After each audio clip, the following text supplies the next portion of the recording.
September 7th, 1940, 4 o'clock in the afternoon. Across the English Channel, the roar of engines fills the air as 348 German bombers lift off from their bases in occupied France and Belgium. Among them, the distinctive silhouette of the Heinkel He 111 dominates the formation, its glazed greenhouse nose catching the late summer sun. Escorted by over 600 Messerschmitt fighters, this armada turns northwest toward London.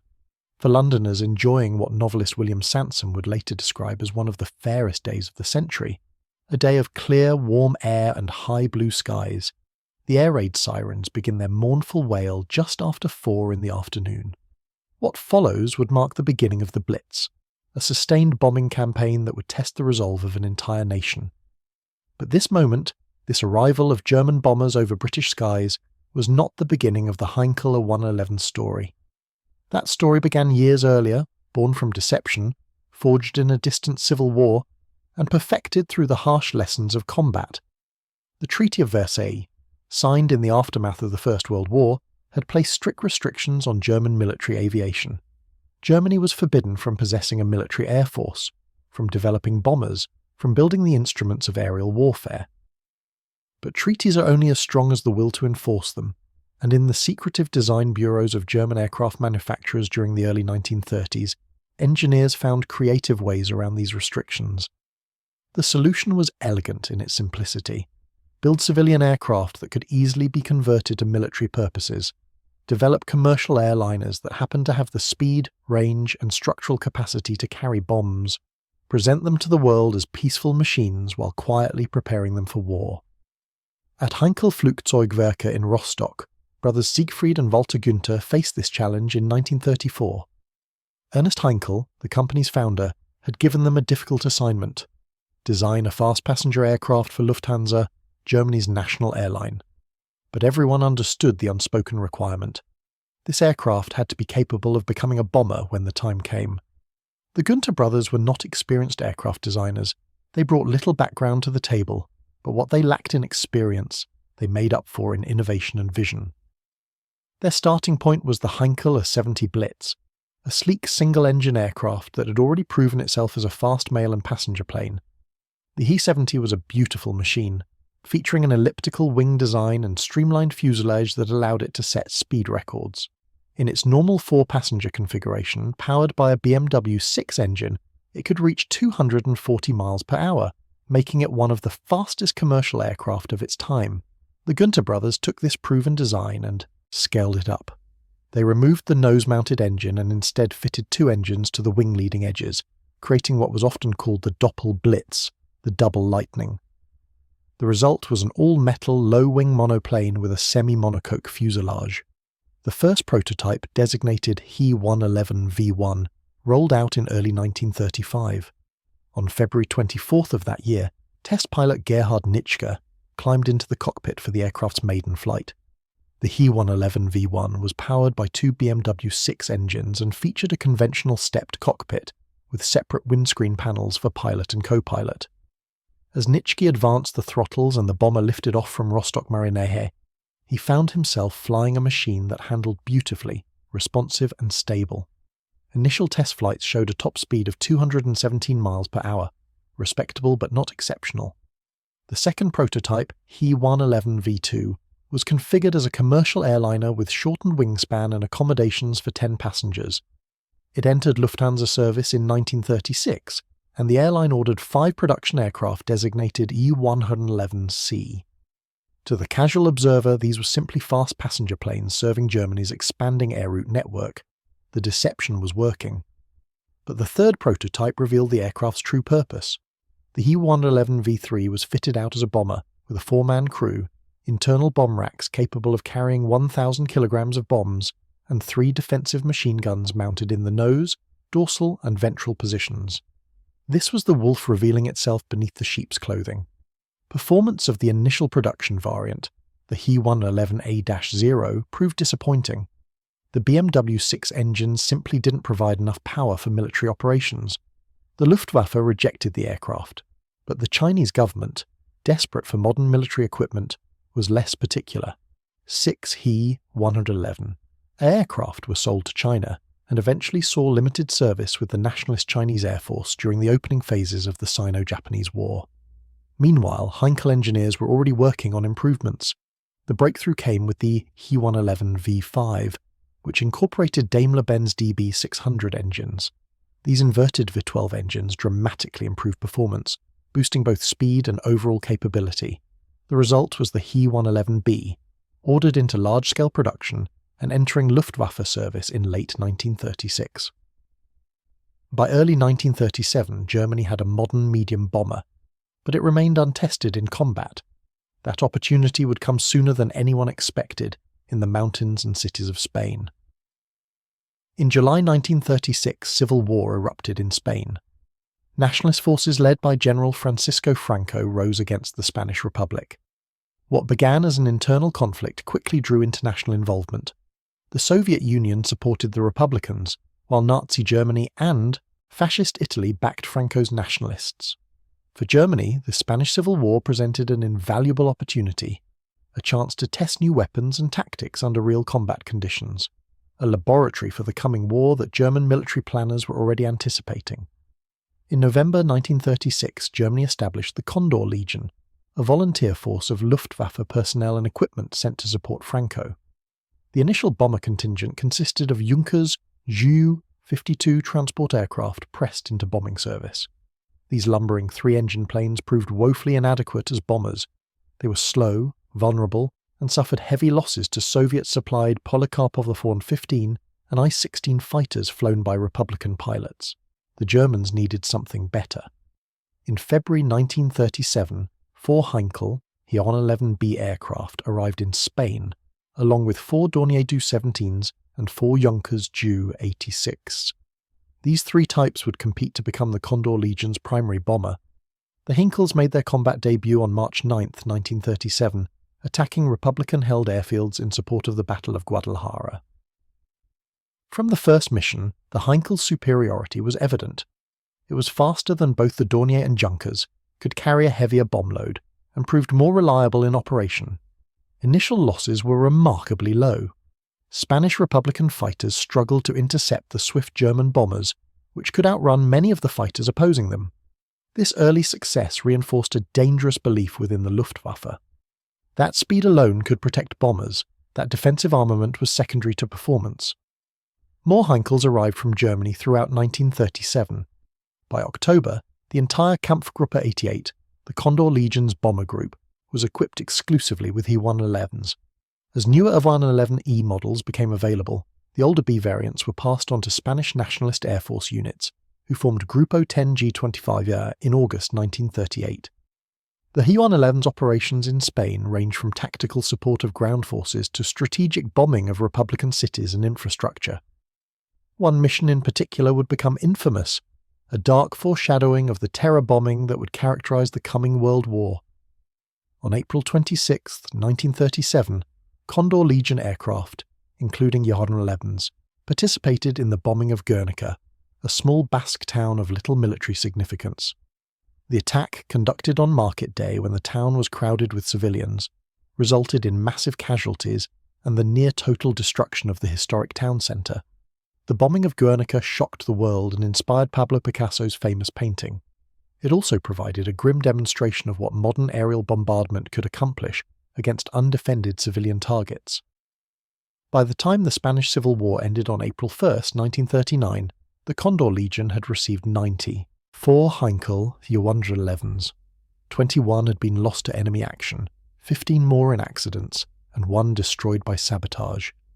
The 58 remaining aircraft were left behind, forming the backbone of the new Spanish Air Force's bomber fleet. For the Luftwaffe, the Spanish experience provided invaluable lessons. They had tested the He 111 under combat conditions, refined tactics, and trained crews who would form the core of Germany's bomber force in the coming war. But they had also absorbed some dangerous lessons.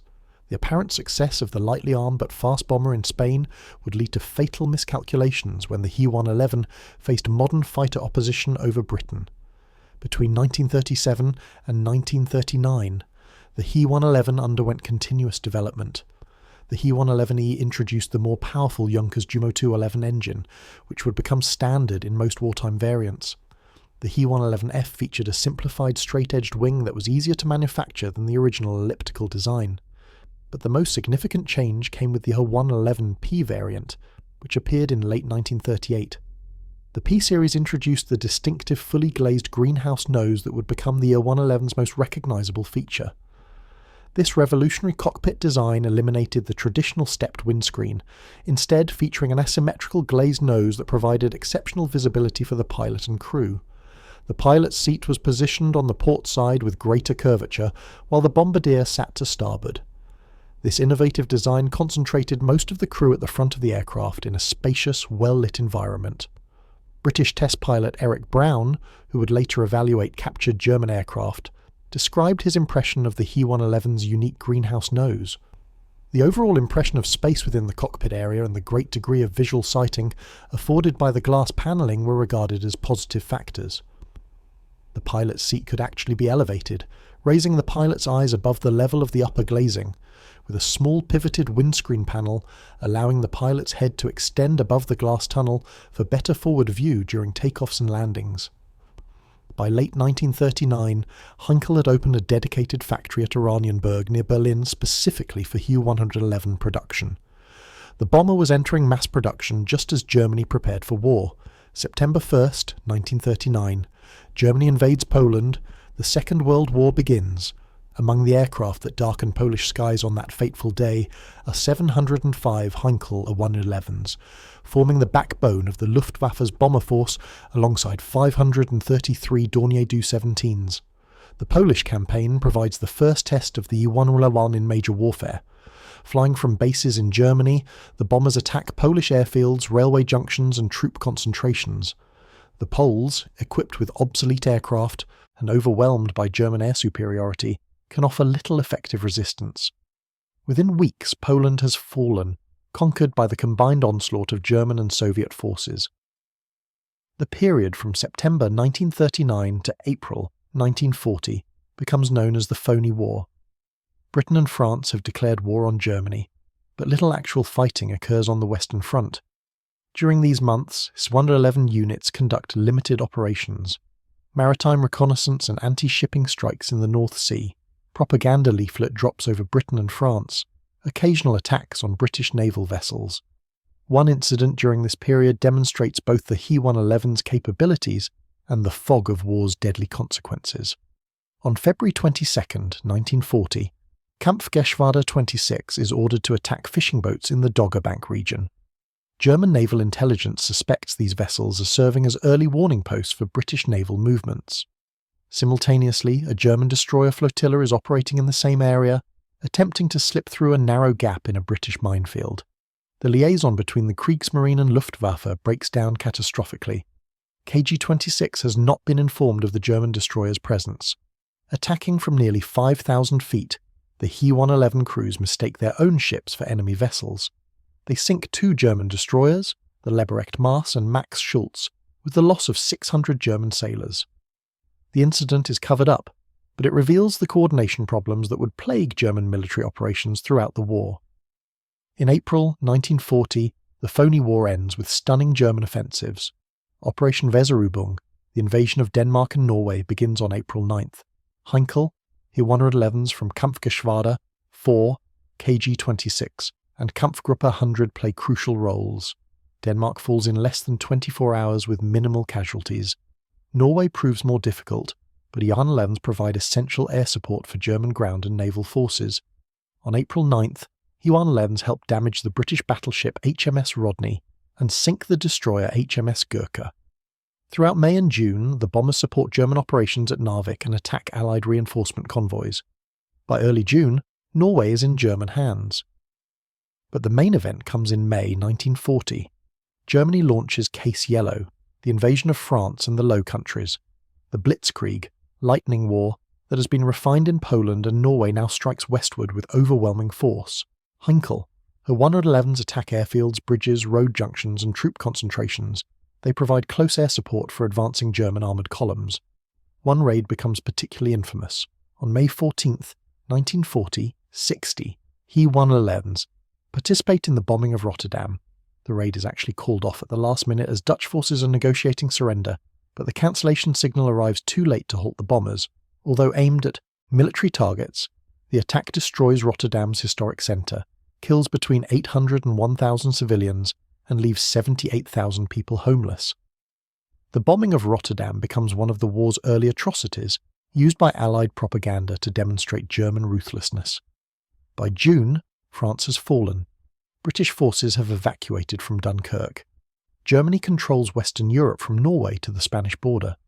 Britain stands alone. German military planners now turn their attention to Operation Sea Lion, the planned invasion of England. But before invasion can proceed, Germany must achieve air superiority over the English Channel and southern England. The Luftwaffe must defeat the Royal Air Force. The Battle of Britain is about to begin. In July 1940, the most common Das 111 variant in service is the He 111P, with its distinctive glazed nose, updated Daimler-Benz DB 601 engines, improved defensive armament, armour plating, external bomb racks, and more streamlined gun positions. However, the DB 601 engines are needed for fighter production, particularly for the Messerschmitt Bf 109. Production shifts to the He 111H series, virtually identical to the P model, but powered by Junkers Umo 211 engines. The Battle of Britain officially begins on July 10, 1940. Initially, the Luftwaffe focuses on attacking British shipping in the English Channel, radar stations along the coast, and Royal Air Force airfields. He 111 formations, escorted by Messerschmitt fighters, cross the Channel in broad daylight. RAF Fighter Command, using an integrated air defence system of radar stations, observer corps and ground control, scrambles Hawker Hurricanes and Supermarine Spitfires to intercept. The early encounters reveal troubling truths about the He 111's vulnerability. Against obsolete Polish and French fighters, the bomber's speed and light defensive armament had been adequate. Against modern British fighters flown by skilled, determined pilots, it proves dangerously insufficient. The He 111H typically carries a crew of 5 or 6. A pilot, navigator bombardier, radio operator, and gunners for the dorsal, ventral and beam positions. Defensive armament consists of up to 7 machine guns, typically 7.92mm MG-15s or MG-17s, with some aircraft mounting a single 20mm cannon in the nose. This sounds formidable on paper. In practice, the guns have limited fields of fire, the gunners are cramped and have poor visibility, and the weapons lack the hitting power to seriously damage the heavily armoured British fighters. A Hurricane or Spitfire, by contrast, carries 8 .303 caliber machine guns, all firing forward with concentrated firepower. When a British fighter gets on a He 111's tail, the bomber is in serious trouble. RAF tactics quickly evolve to exploit the He 111's weaknesses. Hurricanes typically attack the bomber formations. As they're more numerous and rugged than Spitfires, they favour head on attacks, diving toward the bombers' glazed noses where the concentration of crew makes them vulnerable and where defensive fire is weakest. The greenhouse nose, which provides such excellent visibility, also creates a structural weakness. Machine gun fire can shatter the plexiglass, killing or wounding multiple crew members with a single burst. Alternatively, the Hurricanes attack from below, where the Yersin 111's ventral gun position has limited traverse. The Spitfires, meanwhile, engage the Messerschmitt escorts, trying to keep them off the Hurricanes long enough for the bomber attacks to succeed. Throughout August 1940, the battle intensifies. The Luftwaffe launches massive raids against RAF airfields, trying to destroy fighter command on the ground and in the air. He 111 formations suffer mounting losses. On August 13th, designated Eagle Day by the Germans as the beginning of the final air assault, massive formations cross the Channel. The fighting is fierce, confused and costly for both sides. RAF pilots, many of them exhausted from continuous combat, nevertheless inflict significant losses on the bomber streams. But then, on the night of August 24th, a small group of He 111s changes everything. Their assigned target is the Thames Haven oil terminal. In the darkness and confusion, they miss their aim point. Their bombs fall on London instead, hitting civilian areas in the East End. It is likely accidental, a navigational error in the blackness over a blacked-out city. But it provides Winston Churchill with an opportunity for retaliation. The next night, RAF Bomber Command strikes Berlin, hitting Tempelhof Airfield and the Siemens factory. 4 days later, they strike the German capital again. The attacks cause minimal damage but maximum political effect. Adolf Hitler, enraged by bombs falling on Berlin, demands immediate retaliation. On September the 7th, Reichsmarshal Hermann Göring orders a change in Luftwaffe strategy. The attacks on RAF airfields will cease.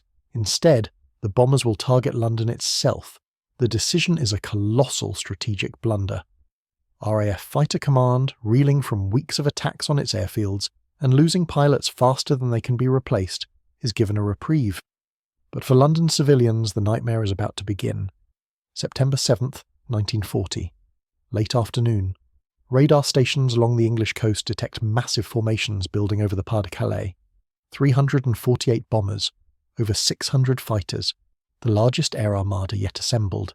Air raid sirens begin wailing across London at 4 in the afternoon. In the dockyards of the East End, in the narrow streets of Wapping and the Isle of Dogs, people look up to see the sky filling with aircraft.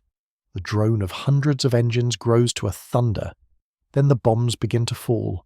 The first wave targets the docks and warehouses along the Thames. High explosive bombs crater streets and shatter buildings.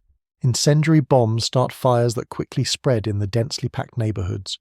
The Thames itself becomes a ribbon of fire as oil storage tanks along the riverbank explode. By 6 in the evening, massive columns of smoke tower thousands of feet into the air, visible from miles away.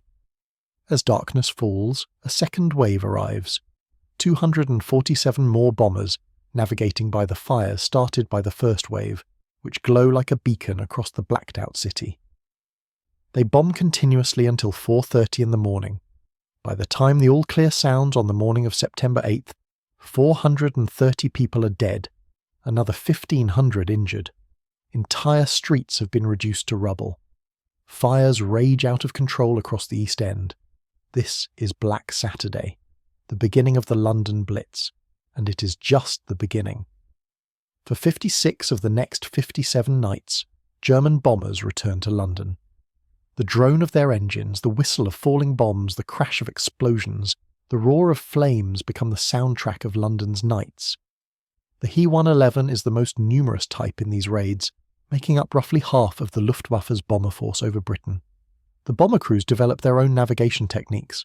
Radio beam systems like Knickerbein, X-Duret and Y-Duret allow Pathfinder aircraft to find their targets even in complete darkness. Knickerbein uses 2 intersecting radio beams. Bombers fly along one beam until they receive the signal from the second beam. Where the beams intersect is the target. X-Duret is more sophisticated, using a series of crossbeams and an automatic bombing clock to release weapons at precisely the right moment.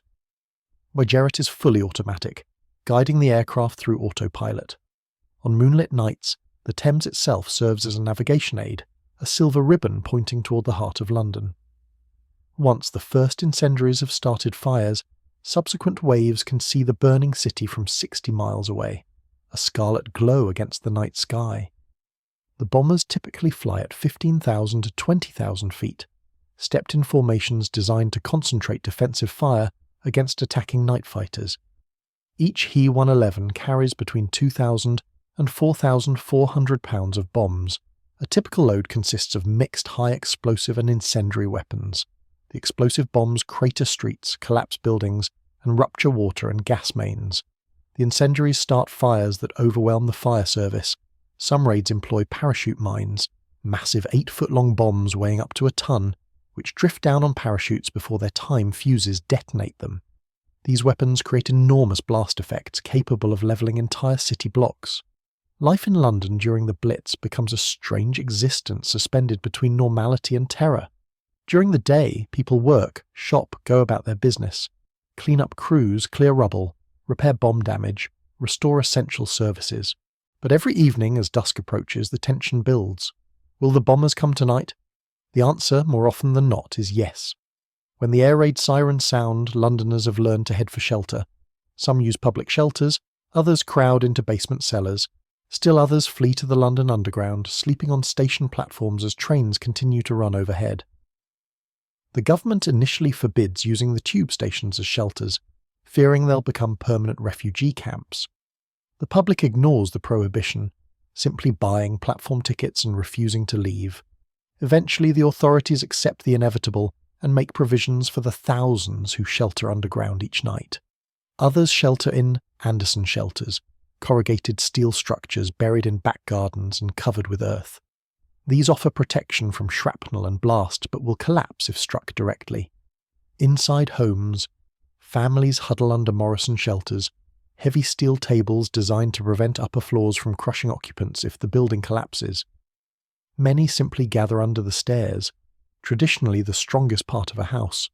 The Blitz demands extraordinary courage from ordinary people. Air raid wardens, firefighters, rescue workers, ambulance crews, all volunteers, work through the raids to save lives and fight fires. The auxiliary fire service, supplementing the regular fire service, battles blazes that sometimes merge into firestorms. On the night of December 29, 1940, incendiary bombs create over 1,500 separate fires across central London. The conflagration becomes known as the Second Great Fire of London. St. Paul's Cathedral, surrounded by flames, miraculously survives, becoming a symbol of London's endurance. Throughout the autumn and winter of 1940, the Luftwaffe expands its target list beyond London. In November, the industrial cities of the Midlands come under attack. Birmingham, Coventry, Manchester, Liverpool all suffered devastating raids. The attack on Coventry on the night of November 14th is particularly destructive. 437 bombers, led by Pathfinder He 111s from Kampfgruppe 100, dropped 350 tons of high explosive and 50 tons of incendiaries. The medieval city centre is destroyed, the cathedral reduced to ruins, over 500 people killed. The raid gives rise to a new verb, to coventrate, meaning to destroy utterly by aerial bombardment. But by December 1940, it's becoming clear that the Blitz is failing in its strategic objectives. Britain has not sued for peace. British morale, rather than collapsing, has hardened into stubborn defiance. The RAF has not been destroyed. Fighter command, given breathing space by the shift from attacking airfields to bombing cities, has recovered its strength. Industrial production, though disrupted, continues. Factories disperse operations, adopt shift work to utilise night hours, and adapt to working around bomb damage. Most critically, the Luftwaffe is suffering unsustainable losses. The He 111, forced to operate at night to survive, faces a new threat. RAF night fighters, equipped with increasingly effective radar. De Havilland Mosquitoes and Bristol Beaufighters patrol the darkness, guided to their targets by ground control and onboard radar. When a night fighter latches onto a bomber stream, the results are devastating. The He 111's defensive armament, barely adequate in daylight, is almost useless at night. Gunners can't see attacking fighters until they open fire, by which time it's often too late. The bomber's silhouette, especially the distinctive greenhouse nose, is visible from considerable distance on moonlit nights. He 111 crews develop a fatalistic attitude. If a night fighter finds you, your chances of survival are minimal. The best defence is evasion, changing altitude and course unpredictably, hoping to shake the pursuer in the darkness. British anti-aircraft defences also improved dramatically. Initially, London had only 92 anti-aircraft guns, far too few to provide effective coverage. By early 1941, hundreds more have been deployed, creating a protective umbrella over the city. While the guns rarely shoot down aircraft, they force bombers to fly higher and make their bombing less accurate. Combined with barrage balloons, which force bombers above a certain altitude, and searchlights that illuminate targets for night fighters, the defences take an increasing toll. For He 111 crews, flying missions over Britain becomes an ordeal. Missions typically last 3 to 5 hours. The bombers fly low over the North Sea to avoid early radar detection, making the journey in darkness, often in bad weather. Crews wear bulky immersion suits in case they're forced to ditch in the freezing water. The risk of collision with waves is constant when flying at low altitude in darkness. Once over England, the bombers climb to bombing altitude, where they face anti-aircraft fire and the threat of night fighters. After dropping their bombs, they must navigate back to France, again flying low over the water. Exhaustion, fear, and the accumulated stress of repeated missions takes a psychological toll.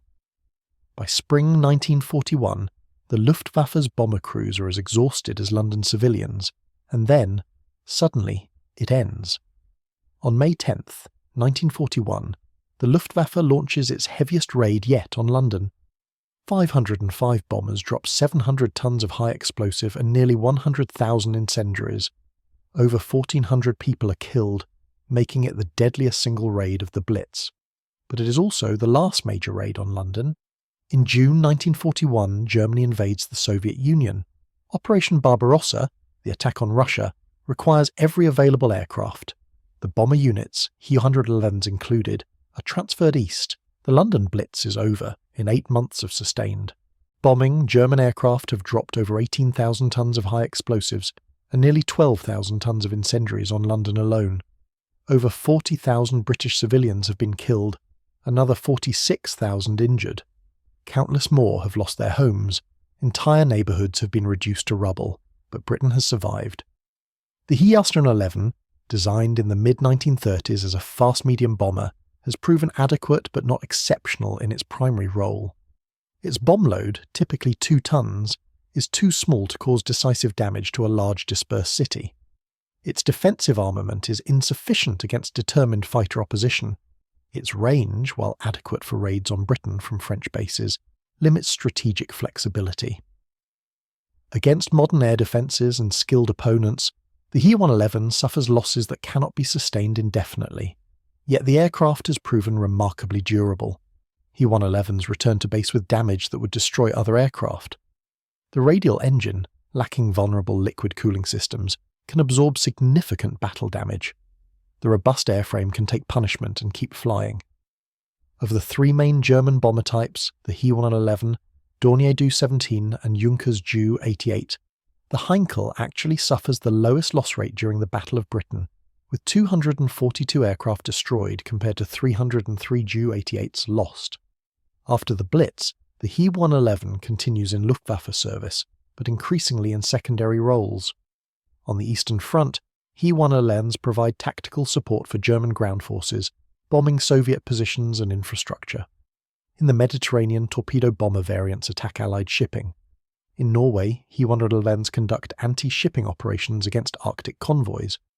The aircraft proves adaptable, serving as a glider tug, transport, and even as a launch platform for guided missiles. In 1944 and 45, He 111 H-22 variants are modified to air-launch V-1 flying bombs against Britain. These missions are extremely dangerous. The He 111 must fly low over the North Sea to avoid radar detection, while carrying the heavy missile. RF night fighters patrol constantly. Once the V-1 is launched, the bomber, suddenly lighter, must immediately dive for the deck to escape. Despite the risks, Kampfgeschwader 53 launches around 1,200 flying bombs from a 111s, with approximately 200 reaching Britain.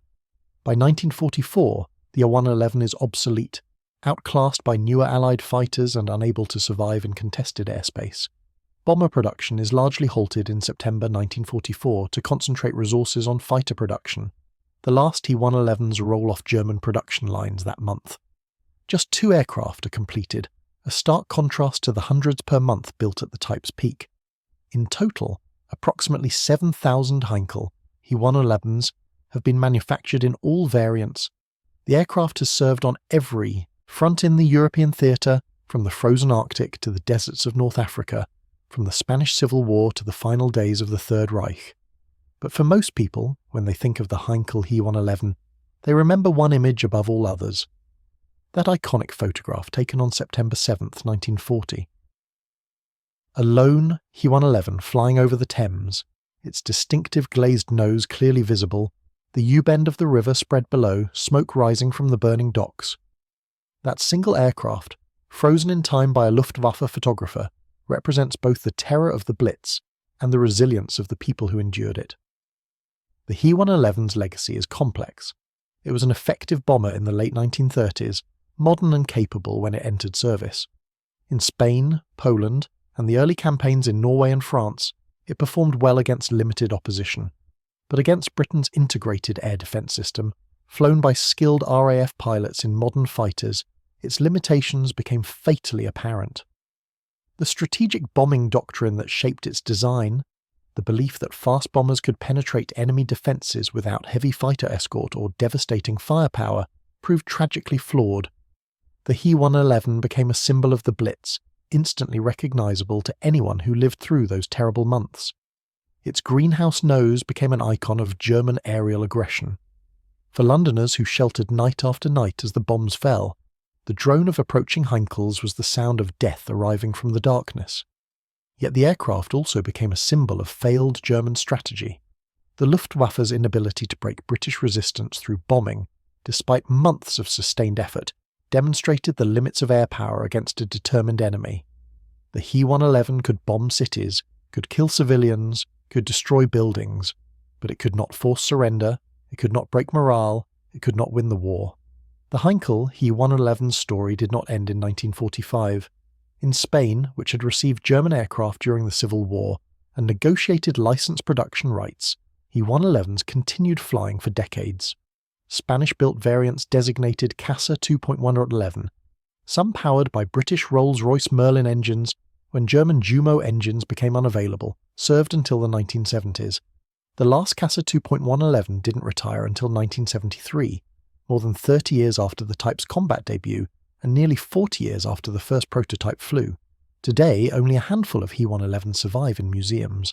The Royal Air Force Museum London displays an A111H-20 that was appropriated by American pilots at the war's end and brought to Britain. The Kent Battle of Britain Museum has restored a Casa 2.111, believed to be originally built as a He-111H-16, to represent a bomber that was shot down during the Battle of Britain. These preserved aircraft stand as monuments to a dark chapter in history, reminders of the first sustained strategic bombing campaign against civilian populations. When the Heinkel A111 first appeared over British skies in 1940, it brought a new kind of war. Not the war of armies clashing on distant battlefields, but war visited directly upon civilians in their homes. The Blitz tested whether a modern industrial nation could be bombed into submission. The answer, written in the rubble of London and paid for in the lives of thousands of civilians, was no. The He-111 was a machine of its time, a product of 1930s aviation technology and strategic thinking. It was well designed for the role it was created to fill, but that role proved to be based on flawed assumptions about future warfare. When it faced determined opposition from modern fighters and integrated air defences, it suffered losses that could not be sustained. Yet it persevered, adapted, and continued serving until Germany's final defeat. The story of the Heinkel He-111 is ultimately the story of the Blitz itself, of terror raining from the sky, of cities burning and civilians dying, but also of endurance, of survival, of a people who refused to yield despite everything thrown against them. When the air raid siren sounded and Londoners heard that distinctive drone of approaching bombers, they faced their fear and carried on. They kept calm and carried on, not because a poster told them to, but because there was no other choice. The He-111 brought war to British skies, but it could not bring defeat, and in that failure lies its most important legacy. The development of the He-111 continued throughout the war years, with numerous variants created to address specific tactical requirements and operational shortcomings. The E111H series, which became the most produced variant, saw continuous modifications. The H-3 introduced improved armour protection and revised defensive armament, after early combat experience revealed vulnerabilities. The H-4, developed specifically for torpedo operations, featured strengthened fuselage structure to carry 2 torpedoes externally, transforming the aircraft into a formidable anti-shipping weapon. These torpedo variants proved particularly effective in the Mediterranean and against Arctic convoys supplying the Soviet Union through Murmansk. The evolution of defensive armament tells the story of the He-111's increasingly desperate struggle for survival.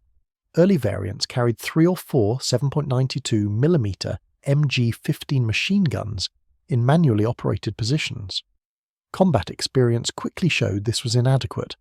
The MG-15, with its 75-round saddle drum magazine, required constant reloading during combat, leaving the aircraft vulnerable. Later variants upgraded to belt-fed MG-81 machine guns with higher rates of fire. Some aircraft received twin MG-81Z installations, doubling firepower in critical positions. The most heavily armed variants, developed in 1943 and 44, carried up to 7 machine guns and a 20mm MG, FF cannon in the nose, yet even this substantial defensive battery could not overcome the fundamental problem. British and later American fighters simply had too much offensive firepower, attacking from angles where defensive guns could not effectively engage. The He-111's crew experienced the war from a unique and terrifying perspective. The glazed nose, while providing excellent visibility for navigation and bombing, created a fishbowl effect. Crew members at the front of the aircraft could see everything: enemy fighters approaching, flak bursts, other bombers exploding around them. This constant visual awareness of danger took a psychological toll that crews in more enclosed aircraft did not experience to the same degree. Luftwaffe bomber crews generally flew until they completed 30 operational missions, were killed, were captured, or became physically or psychologically unable to continue. The statistical reality was grim. In 1943 and 1944, the average bomber crew member had roughly a 50% chance of completing their tour. Many didn't make it past their first 10 missions. The daily routine of an He 111 crew operating from occupied France during the Blitz followed a predictable pattern. Morning briefings outlined the target, weather conditions, expected opposition, and bomb loads. Crews then spent hours preparing their aircraft. Pre-flight inspections were thorough. A mechanical failure over enemy territory often meant death. The aircraft commander, typically the pilot but sometimes the observer-navigator in German practice, was responsible for the entire crew and mission success. The observer, seated to the pilot's right in the nose, handled navigation, bomb aiming, and often operated the forward-firing machine gun. The flight engineer radio man sat further back, monitoring engine performance and maintaining radio communication with base and other aircraft. The gunners, manning the dorsal, ventral, and beam positions, scanned constantly for enemy fighters. Takeoffs were scheduled to have formations airborne and assembled before crossing the English coast. He 111 units typically flew in formations called Ketten, 3 aircraft flights, which combined into Staffeln of 9 aircraft, which in turn formed Gruppen of 27 to 30 aircraft. These large formations provided mutual defensive fire support and concentrated bomb patterns on targets. The flight across the channel at low altitude to avoid early radar detection was tense. Engine failure here meant ditching in the frigid water with minimal chance of rescue. The Luftwaffe's Air-Sea Rescue Service, though reasonably effective, could not patrol the entire channel continuously.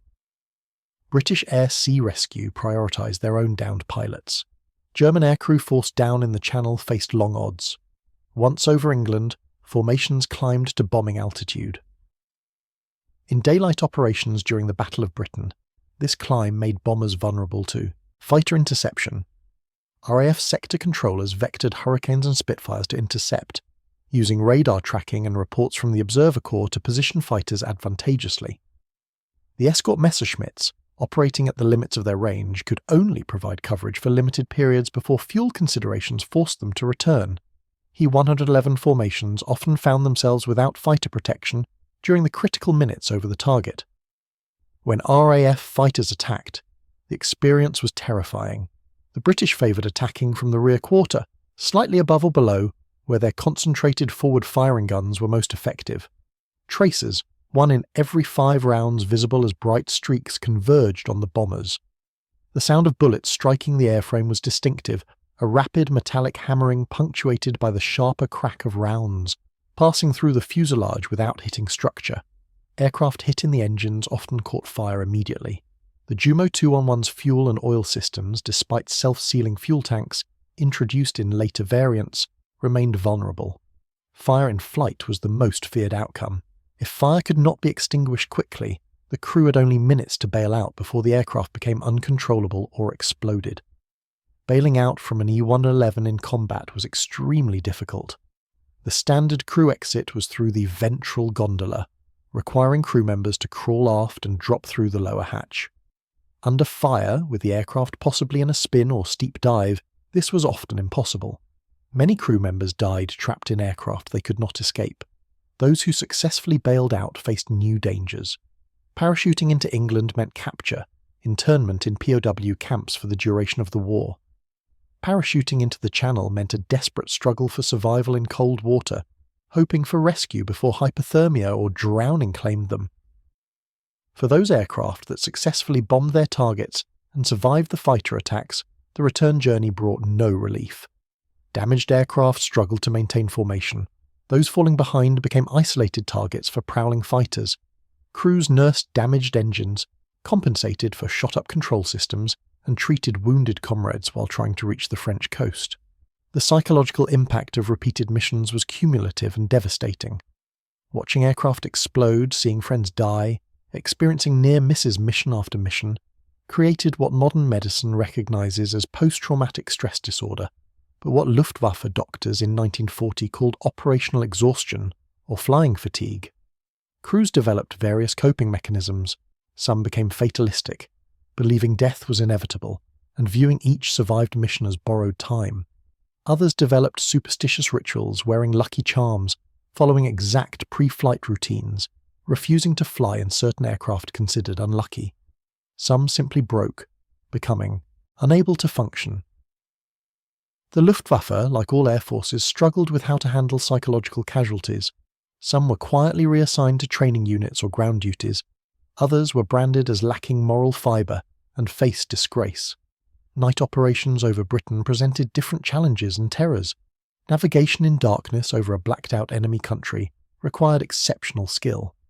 The radio navigation beams helped, but British scientists discovered the beam systems and developed countermeasures. Powerful transmitters broadcast false beams, attempting to mislead German bombers away from their targets. Ground stations jammed the beam frequencies, creating interference that made the signals unreliable. Pathfinder crews from specialist units like Kampfgruppe 100 led the main bomber streams, marking targets with coloured flares and incendiaries. Following aircraft aimed for the markers, creating concentrated bombing patterns. But the Pathfinders themselves often faced the heaviest defences, with searchlights, anti-aircraft fire, and night fighters concentrated around their marked positions. The introduction of effective airborne radar transformed night fighting. Early British night fighters relied on searchlights or visual acquisition in moonlight to find targets. From late 1940 onward, aircraft equipped with AI, airborne interception, radar could detect and track bombers in complete darkness. The Beaufighter, and later the superb Mosquito, combined radar with heavy forward-firing armament, typically 4 20mm cannon and 6 machine guns. A Beaufighter getting into firing position behind an E-111 usually meant certain destruction. The cannon shells, far more destructive than machine gun fire, would tear through the bomber's structure. Fuel tanks would explode, wings would separate, the aircraft would disintegrate. German bomber crews had no effective defense against radar-equipped night fighters. They couldn't see them coming, couldn't evade what they couldn't detect, and their defensive guns were nearly useless firing blind into darkness. By late 1941, with most He-111 units transferred to the Eastern Front, the aircraft found itself in a different war. The vast spaces of Russia, the primitive infrastructure, the harsh weather, and the initially weak Soviet air defences created an environment where the He-111 could operate more effectively. Early operations in support of Operation Barbarossa saw U-111s attacking Soviet airfields, destroying hundreds of aircraft on the ground in the first days of the campaign. Close air support missions bombed Soviet troop concentrations, supply depots, and rail junctions.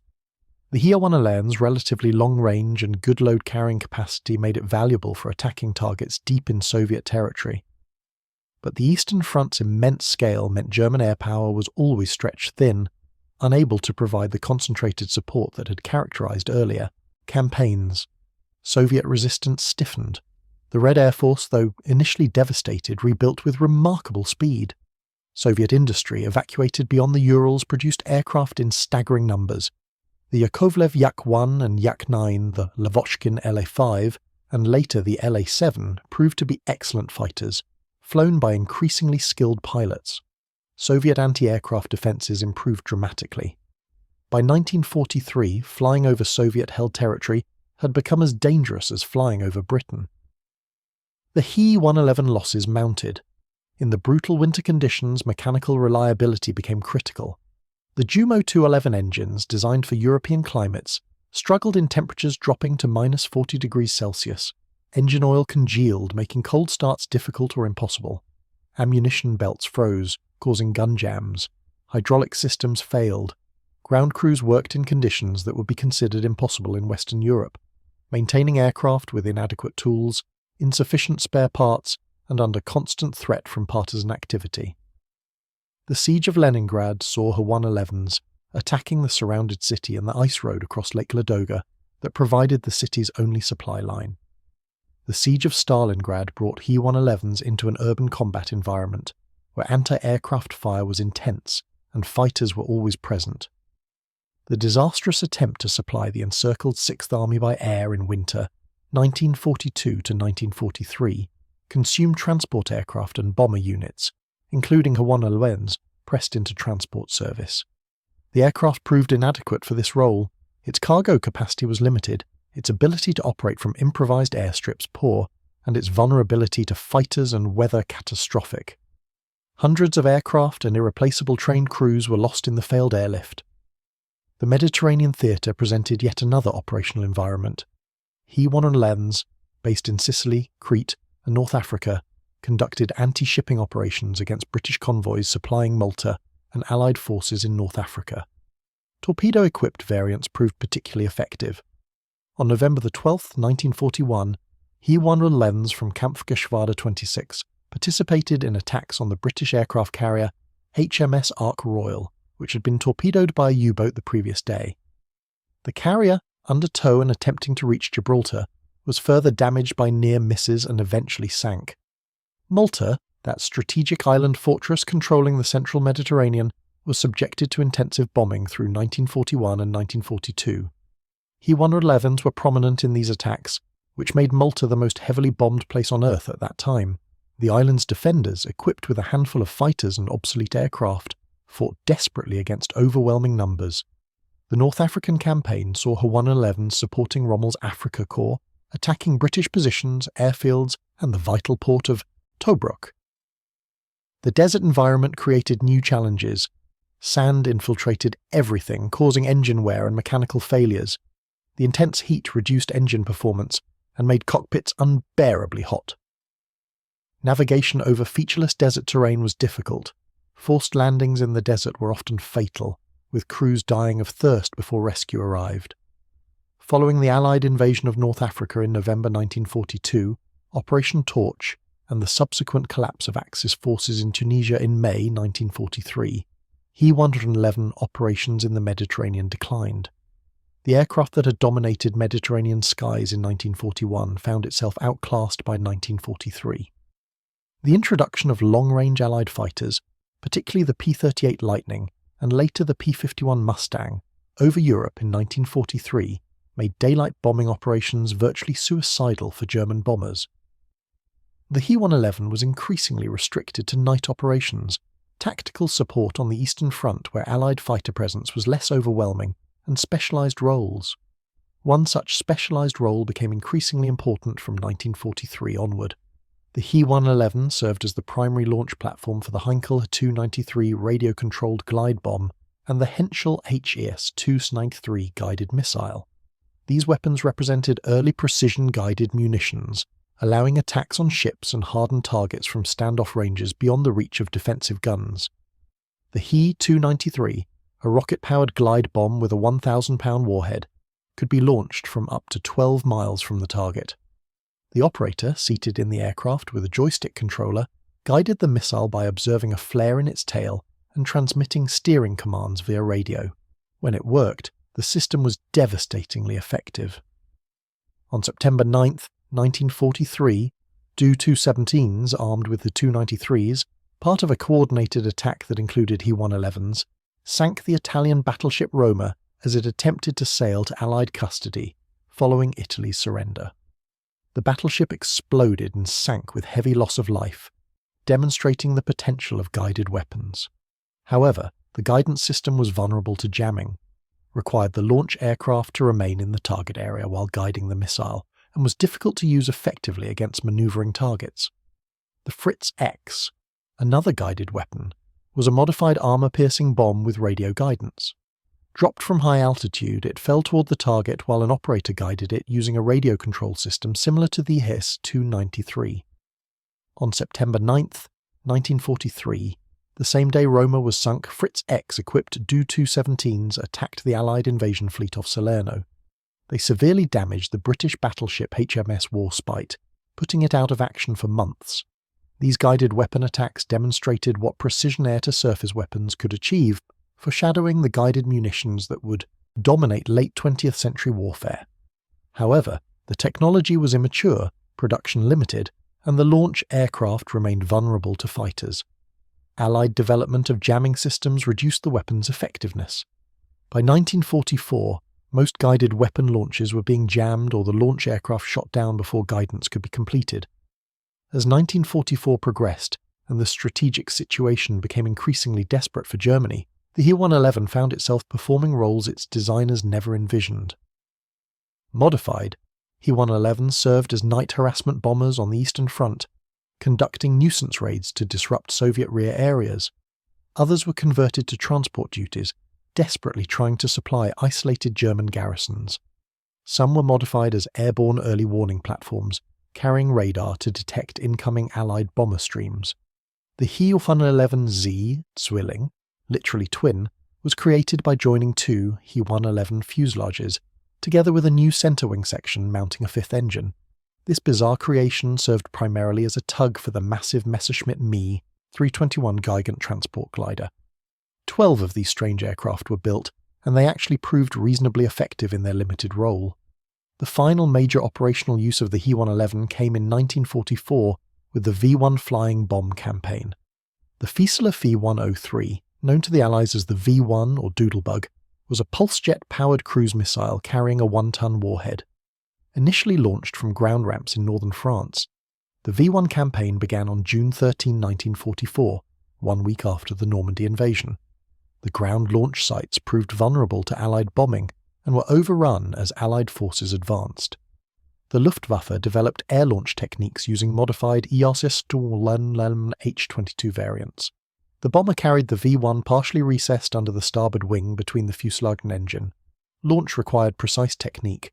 The He-111 would approach the English coast at low altitude to avoid radar detection, climb to launch altitude, accelerate to launch speed, then release the missile. The V-1's pulse jet would ignite, and it would fly onto its target while the He-111 immediately dived back to low altitude to escape. These missions were extraordinarily dangerous. The He-111, flying low and slow while carrying the heavy missile, was vulnerable to RAF night fighters that patrolled constantly. The night fighter squadrons, equipped with the latest radar and experienced crews, were highly effective. Many He-111s were shot down approaching the launch point or during their escape. Of approximately 300 He-111s assigned to V-1 operations with Kampfgeschwader 53, 77 were lost to enemy action, and 16 more destroyed in accidents, a 27% loss rate. Despite these losses, between July 1944 and January 1945, He-111s launched approximately 1,200 V-1s toward Britain. Roughly 200 reached their targets, killing or injuring several thousand British civilians. The campaign was too little, too late to affect the war's outcome, but it demonstrated the He-111's adaptability and the Luftwaffe's desperate determination. By late 1944, German fuel shortages had become critical. Synthetic fuel production facilities were priority targets for Allied strategic bombing. Natural oil sources in Romania were lost as Soviet forces advanced. The available aviation fuel was increasingly reserved for fighters defending the Reich. Bomber operations declined dramatically. He-111 units found themselves grounded for extended periods, aircraft sitting idle on dispersal areas while their crews waited for fuel allocations that never came. Some units were disbanded, their aircraft cannibalized for spare parts to keep remaining aircraft flying. Others were converted to ground combat units. The air crews issued rifles and sent to fighters' infantry in the final desperate defense of Germany. This represented a tragic waste of highly trained personnel. It took years to train a bomber crew to operational proficiency. It took hours to train an infantryman to basic competency. Using trained aircrew as infantry was an act of desperation. The final months of the war saw the He-111 relegated to secondary theatres and desperate missions. Some operated on the Eastern Front until Soviet forces overran their airfields. Others flew from bases in Norway, attacking Arctic convoys until Germany surrendered. A few participated in the final futile attempts to supply isolated German garrisons cut off by Allied advances. On May 8, 1945, Germany surrendered unconditionally. The He-111's war was over. The surviving aircraft were scrapped, captured by Allied forces for evaluation, or in some cases continued flying under new ownership. The French Armée de l'Air operated captured He-111s for several years after the war. The Spanish Air Force, flying German-supplied and license-built aircraft, continued operating the type into the 1970s. The He-111's combat record, viewed objectively, was mixed. In the early war period against weak opposition, it performed adequately. Its speed, for a bomber, was good. Its range was reasonable. Its bomb load, while not exceptional, was sufficient for tactical operations. The glazed nose provided excellent visibility. The crew compartment layout was logical and relatively comfortable. But against modern integrated air defences, flown by skilled opponents, its weaknesses became apparent and ultimately fatal. The defensive armament, regardless of how many guns were added, could not protect against concentrated fighter attacks. The bomb load was too small to achieve decisive strategic effects. The range, adequate for operations in Europe, was insufficient for strategic bombing. The aircraft's survivability, while better than some contemporaries, was inadequate. Against the firepower of late warfighters, the human cost of a 111 operations was substantial. Approximately 7,000 aircraft were built in all variants. Combat losses, training accidents, and operational attrition claimed thousands of these aircraft. Each lost aircraft potentially meant 5 or 6 trained crew members killed or captured. The exact number of Luftwaffe personnel who served in a 111 units and the number who died is impossible to determine precisely. German records were incomplete even during the war, and were further disrupted by the chaos of defeat. Post-war research suggests that overall Luftwaffe bomber crew losses exceeded 60%, meaning more than half of all men who served as bomber crew members became casualties. This rate of attrition was unsustainable, and contributed to the Luftwaffe's collapse as an effective fighting force. For the civilians on the receiving end of a 111 attacks, the aircraft represented terror and death arriving from the sky. The survivors of the London Blitz, of Rotterdam, of Coventry, of countless other bombed cities, carried memories of those terrible nights for the rest of their lives. The sound of the air raid sirens, the drone of approaching aircraft, the whistle of falling bombs, the crash of explosions, the roar of flames, these sensory memories remained vivid decades later. Children who experienced the Blitz reported nightmares and anxiety well into adulthood. The psychological trauma inflicted on civilian populations, while not the physical destruction German planners hoped to achieve, was nonetheless real and lasting. The strategic bombing campaigns of World War II, of which the ES-111's operations over Britain were an early example, remain controversial. Did they achieve military objectives proportionate to their costs? The bombing of German cities by British and American forces killed hundreds of thousands of civilians and destroyed vast amounts of housing and infrastructure. German industrial production, despite the bombing, continued increasing until late 1944. The morale of the German population, though affected, did not collapse. These realities led some post-war analysts to question whether strategic bombing achieved its objectives. Similar questions arose about the German bombing of Britain. The Blitz killed tens of thousands, destroyed hundreds of thousands of homes, but failed to break British resistance or significantly impair Britain's industrial capacity.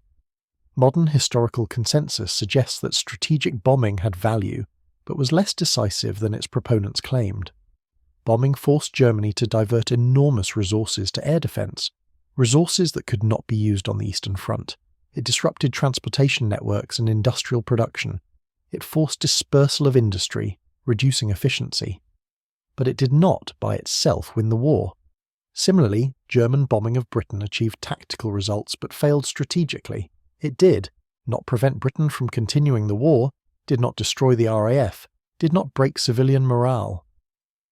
The He-111's role in this larger story was as a tool, an instrument of a strategic doctrine that promised more than it could deliver. The aircraft performed as well as could be expected given its design limitations and the opposition it faced. But no aircraft, however capable, could make a flawed strategy succeed. The technical legacy of the E-111 is significant. Its glazed nose design, while creating vulnerability, was innovative and influenced subsequent bomber designs. The modular construction, allowing different variants to be produced from common components, demonstrated efficient production engineering.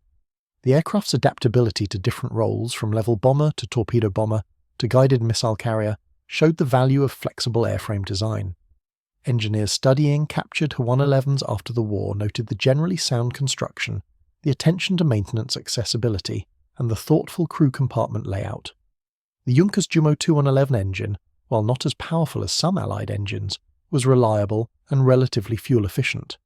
These technical qualities, combined with industrial production techniques that allowed 7,000 aircraft to be built, represented significant achievements. The He 111 story intersects with broader themes of 20th century warfare. The industrialization of war, where production capacity became as important as tactical skill. The strategic bombing theory that dominated military thinking but proved difficult to execute effectively. The terrible vulnerability of civilians in modern war, where front lines disappeared and entire populations became targets. The rapid pace of technological change, where an aircraft considered modern in 1937 was obsolete by 1943. These themes, exemplified by the E-111 service history, defined the Second World War and shaped military thinking for decades afterward. In the museums where surviving E-111s are preserved, visitors can walk around the aircraft, peer through the glazed nose, imagine the crew positions. These preserved examples stand as physical reminders of a history that must not be forgotten. The E-111 brought war to British skies in 1940. It killed thousands of civilians. It terrorised entire populations. But Britain endured. The RAF prevailed. The Luftwaffe was defeated, and the He-111, from its origins as a disguised military aircraft in the mid-1930s to its final flights in the last days of the war, became a symbol of strategic bombing's promises and failures. The drone of its engines, so terrifying to those who heard it approaching through the darkness of the Blitz, has faded into history. But the lessons of that time, about war's costs, about civilian suffering, about the limits of air power, remain relevant. The Heinkel He 111 was a machine of war. What it accomplished, what it failed to accomplish, and what it cost in human terms, these are the measures by which history judges it.